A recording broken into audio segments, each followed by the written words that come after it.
Bonjour les chers frères, sœurs. Euh, c'est moi, j'ai envoyé vidéo un moment en parlant de métier couturier. J'ai dit, j'ai pensé déjà deux vidéos. La première partie, je n'ai pas pu voir sur le net. Je vais essayer de voir sa position. Je reviens ce matin. D'abord, je vais commencer par m'excuser peut-être auprès de ceux qui vendent friperie. Parce qu'ils vont me dire, mais lui, là, il est contre notre gagne-pain. Excusez-moi, je ne suis pas contre votre gagne-pain. Peut-être ce que je vais dire, nous tous on gagne pain. Parce que d'autres gagnent pain, d'autres souffrent. Vous gagnez pain qui ne vous suffit pas. C'est petit pain que vous gagnez. C'est comme les artistes. Ils parlent de plagiat. Peut-être chez nous, on va pas nous dire que c'est plagiat, mais ça ressemble. On a pris un métier qui n'est pas protégé. Plus c'est moins cher, plus on fait plus l'effort. Ce que vous gagnez ne vous suffit même pas. Hein? Tu vas vendre le pantalon à 3000, à 200, 250, 500, 100 francs.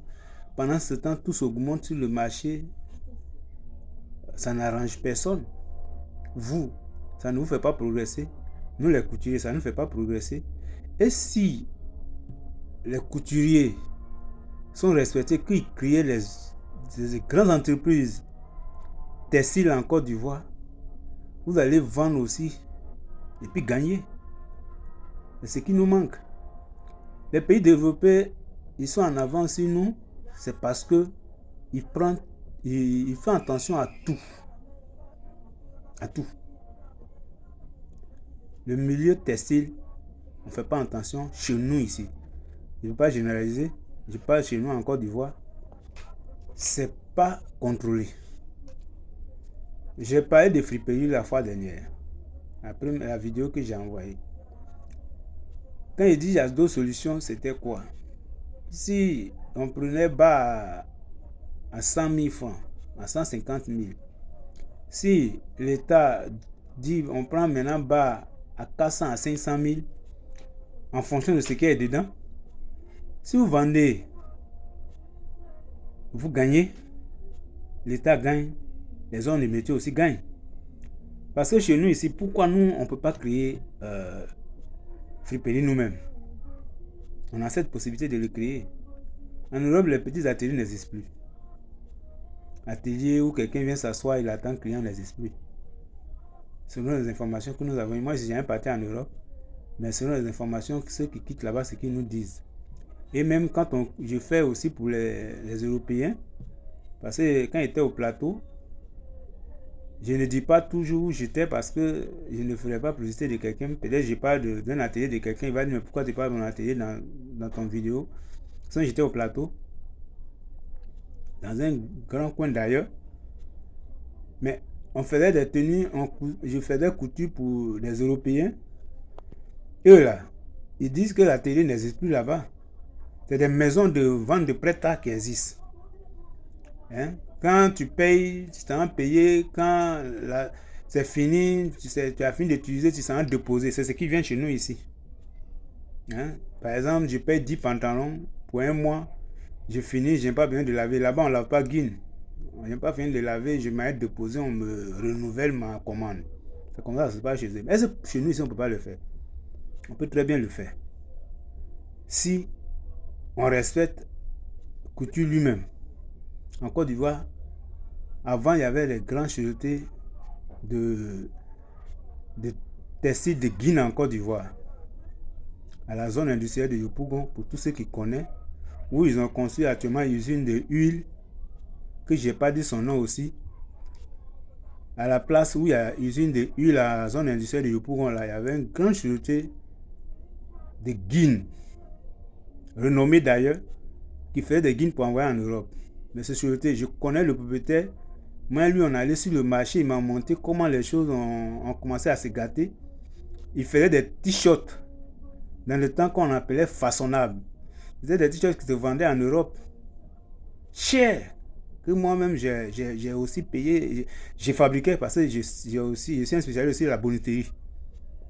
Voilà, la bonneterie. Il sait faire les t-shirts. Donc c'est le monsieur qui m'a dit, tu vois, en Côte d'Ivoire, tellement les choses sont bizarres. Et nous, bientôt on va tomber, ils sont partis. Voilà, ils sont partis. Pourtant, ce milieu peut employer beaucoup de jeunes. C'est un métier noble. Je suis assis chez moi, mais c'est ce que je gagne quand même. Malgré que je suis coincé ici en brousse quelque part, mais comme je connais, on me suit partout. Donc c'est un métier, il y a de l'avenir dedans. La friperie, je reviens dessus. La friperie, ce n'est pas seulement en habits. Il y a friperie en chaussures, il y a friperie en voiture. Mais ce qui me concerne, que je parle de lui, c'est habits. On peut vendre friperie en Côte d'Ivoire, mais quand on essaie de réglementer un peu. Dans le temps, les gens de poulet, ceux qui ont des fermes, quand poulet importait rentrer en Côte d'Ivoire, ça posait problème. Ils ont posé le problème. Les gens ont réglé. Ça fait que poulet ne vient pas de manière déshonorée en Côte d'Ivoire maintenant. Oui, ça protège leur travail. Mais c'est un métier, ça ne dit rien. On parle de auto-emploi. Pourquoi les Ivoiriens ne peuvent pas créer des grandes entreprises de couture en Côte d'Ivoire? On habille notre armée en étranger. Moi qui vous parle, je suis un spécialiste de toutes ces coutures-là. Voilà. On habille nos armées à l'extérieur. Je n'ai pas dit dans quel pays, mais notre armée s'habille à l'extérieur de la Côte d'Ivoire, en dehors de l'Afrique même. Pourtant, on peut faire ça en Côte d'Ivoire ici. On peut faire ça ici. Donc, pour moi, il est question de réglementer, de tout faire pour que friperie qui rentre en Côte d'Ivoire se vend plus cher, pour que les ateliers se refassent, les grandes écoles de couture qui arrangeaient beaucoup de familles, beaucoup de jeunes filles, reviennent. Parce que même si moi je veux faire une entreprise, il n'y aura pas du personnel qualifié en Côte d'Ivoire. Si quelqu'un veut venir faire une entreprise en Côte d'Ivoire, il est obligé de venir avec son personnel ou bien reformer des personnels. Il y a des choses qu'on néglige dans la couture qui peuvent être positives pour tout le monde, pour ceux qui sont dans le métier. Donc vraiment, pour moi, essayons de voir réglementer la manière que friperie rentre en Côte d'Ivoire. Ceux qui vendent friperie, je ne suis pas contre vous, vous pouvez vendre votre friperie, mais si vous vendez aussi cher, que vous gagnez, nous autres aussi on gagne. Voilà, je ne suis pas contre vous. Parce qu'en parlant, je sais qu'il y a centaines de personnes, même peut-être il y a des millions de personnes qui vendent friperie en Côte d'Ivoire, qui disent, mais lui, il est contre notre manger. Non, c'est comme les artistes qui défendent leur cause. Chacun défend. Parce que les artistes, en Côte d'Ivoire ici, nous tous sommes des hommes de métier. Mais quand un artiste meurt en Côte d'Ivoire ici, tout le monde rentre en branle, on l'aide. Mais quand un homme de métier tailleur est ici, s'il souffre de ses palus, c'est son affaire. Mais on est dans un pays aussi, on doit être protégé. On doit être protégé. C'est ce que je demande. Je suis assis là, je ressens la personne de 100 ans. Pourtant, je n'ai pas 100 ans. C'est parce que je me bats. Je me bats. Je me bats parce que je me dis que ça ne va pas, j'ai pas dormi. Voilà. Ça ne va pas, j'ai pas dormi. Mais pourtant, nous tous, on peut s'entraider, puis chacun va s'en sortir. C'est ce que je vais vous dire. Prochainement, je vais parler d'autres choses.